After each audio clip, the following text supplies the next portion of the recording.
Яңалыклар чыгарылышы үз эшен башлап җибәрде. Студияда Алина Хисматуллина, исәнмесез? КАМАЗ заводы 50 еллык юбилейын билгеләп үтә. Бәйрәм уңаеннан Чоллыга Россия президенты Владимир Путин килде. Тарихның һәм туган якны өйрәнү музее тарафыннан 39 сонлы мәктәптә фотокүргәзмә узды. Экскурсияда Эльвина Андрова булып кайтты. Чаллыда 1, Казанда 4 очрак теркәлгән. Кызамык авыруннан ничек сакланырга? КАМАЗ заводы үзенең 50 еллыгын бәйрәм итә. Бу уңайдан Чаллыга Россия президенты Владимир Путин килде. Аның самолеты Бигешкә кичке сәгать 5-дә төште. Аэропорттан Татарстан Республикасы президенты Рөстәм Миңнеханов һәм башка рәсми затлар каршы алды. Безнең шәһәрдә дәүләт башлыгы Чаллының бер юлы берничә предприятиесендә булырга планлаштыра һәм эшен кабиналар каркаслары заводында башлаячак. Аннары Владимир Путин двигательләр заводына юл тотачак. Анда эшчеләр белән сөйләшәчәк. Соңрак аны илнең йөк автомобиль төзелеше өлкәсендәге соңгы казанышлары белән таныштыру өчен автомобиль җыю заводында көтәләр. Шунда ук Россия президенты КАМАЗ заводы төзелүгә 50 ел тулуга багышланган тантаналы митингта катнашачак һәм Татарстан президенты Рөстәм Миңнеханов белән эшлекле очрашу уздырыр дип көтелә. Владимир Путинның Чаллыга визиты турында тулырак сюжетны дүшәмбе көнне безнең телеканалда карагыз. Тарихка чумдылары шәһәрнең туган якны өйрәнү музее вәкилләре Мәләкәс аръягы мәктәбендә КАМАЗның 50 еллыгына багышланган фотокүргәзмә оештырдылар. Укучыларга предприятиенең барлыкка килү тарихы һәм шәһәр төзелеше турында сөйләделәр. Тулырак мәгълүмат безнең киләсе сюжетта. Начинается строительство завода. Строили завод всей страной. Более 70 национальностей. Укучылар экскурсоводның завод һәм шәһәр тарихындагы истәлекле вакыйга турында сөйләвен зур кызыксыну белән тыңлады. 1969 елның 13 декабрендә булачак предприятие урынында беренче чүмеч туфрак алына. Фотоларда төзелешнең тарихи мизгелләре сурәтләнгән. Экспозицияны Чаллының беренче зур чарасында күрсәттеләр. Бу күргәзмәдә безнең инде шушы төзелешкә багышланган, шәһәр төзелешенә багышланган фотографияларны күрсәтәбез бүгенге көндә 39-нчы мәктәп укучыларына. Күргәзмә балалар өчен бик файдалы дип уйлыйбыз. Чаллы бәләкәй чаллылар өчен ул бик файдалы. Үзенең шәһәренең КАМАЗ тарихын белүе бик файдалы булыр дип уйлыйбыз.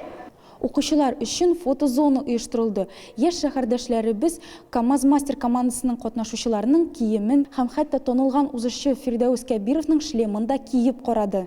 Һәр укучы туган шәһәре тарихы белән таныша алсын өчен күргәзмәне мәктәп фойесында урнаштырдылар. Экспозициядә 50 фотосурәтнең 10-сы гына тәкъдим ителгән. Калганнары музейда урнашкан. Эльвина Андрова, Фәнис Ихсанов, Яңалыклар. Кызамык белән авыручылар саны арта. Россия төбәкләрендә инфекциянең учаклары да теркәлгән. Роспотребнадзор әлеге күренешне прививкалардан баш тартучылар санының артуы белән бәйли.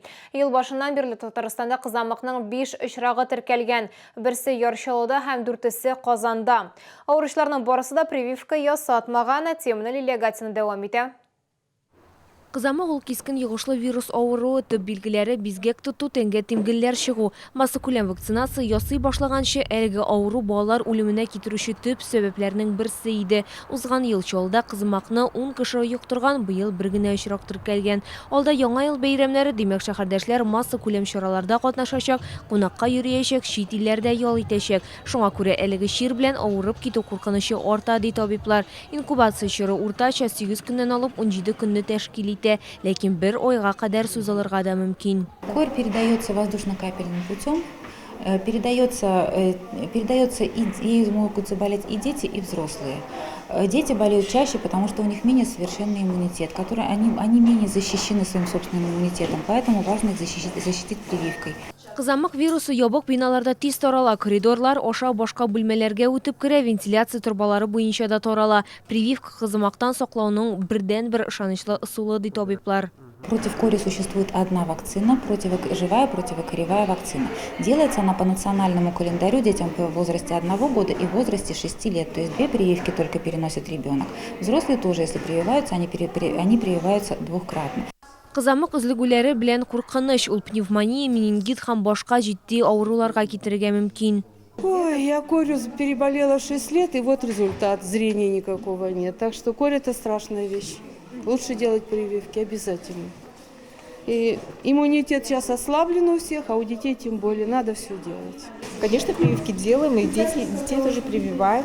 Каждый раз, когда в поликлинику приходим, нам говорят, когда время подошло, мы делаем вовремя все.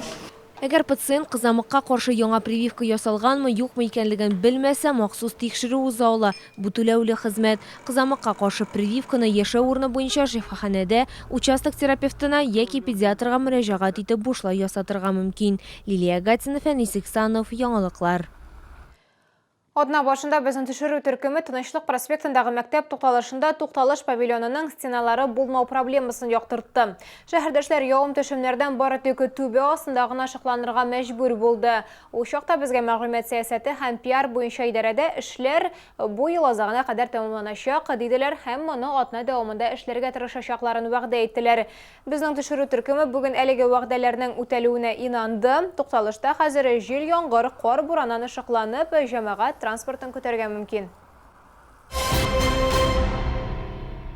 Тагын бер гараж төзелеш кооперативын сүтәргә мөмкиннәр. Бу юлы сүз 52-нче комплекста урнашкан бердәмлек гаражы турында бара. Яршауда гараж төзелеш кооперативларын сүтү эше октябрь айында башланды.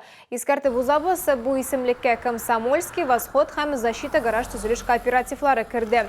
Бердәмлек гараж төзелеш кооперативына килгәндә ул 1990 елдан бирле эшли, хәзер биредә 90 гараж исәпләнә. Участокны арендага алу буенча соңгы килешү башкарма комитет тарафыннан 2016 елга кадәр имзаланды. Шуннан соң аренданы озайтмаганнар. Хәзер гараж төзелеш кооперативы рәисе Дмитрий Пиенов корылмаларны калдыру өчен судка мөрәҗәгать иткән. Да, у нас есть вопросы с исполкомом на данный момент, текущие, которые идут в судебном порядке, но никакого судебного решения, поэтому по делу сноса, тем более гаражей, нет. У исполкома нашего города есть вопросы по 3 гаражам, которым исполком считает, что они построены самовольно. Буквально как вчера было первое судебное заседание в арбитражном суде Республики Татарстан по делу, а именно о сносе только этих 3 гаражей. Профессиональ язучылар һәм шигърият өлкәсендә беренче адымнарын ясаучылар бер өстәл артына җыелды. Гыз бизәсендәге үзәк китапханәдә Ләйсән әдәби иҗат берләшмәсенең җыелышы узды. Катнашучылар үзләре иҗат иткән шигырьләре белән таныштырды, язучылар исә үз бәяләрен, киңәшләрен бирде. Иҗатка гашыйк булган шәһәрдәшләребез белән Мәрьям Фәрушны очрашты. Синдәгедәй гүзәллекне каян табасың? Зылы дулкын жанна билих кисләр түгелә. Муса Җәлил исемендәге китапханә тәҗрибәле язучыларны һәм яшь авторларны берләштереп торучы урын. Сүз Ләйсән әдәби иҗат берләшмәсе турында бара.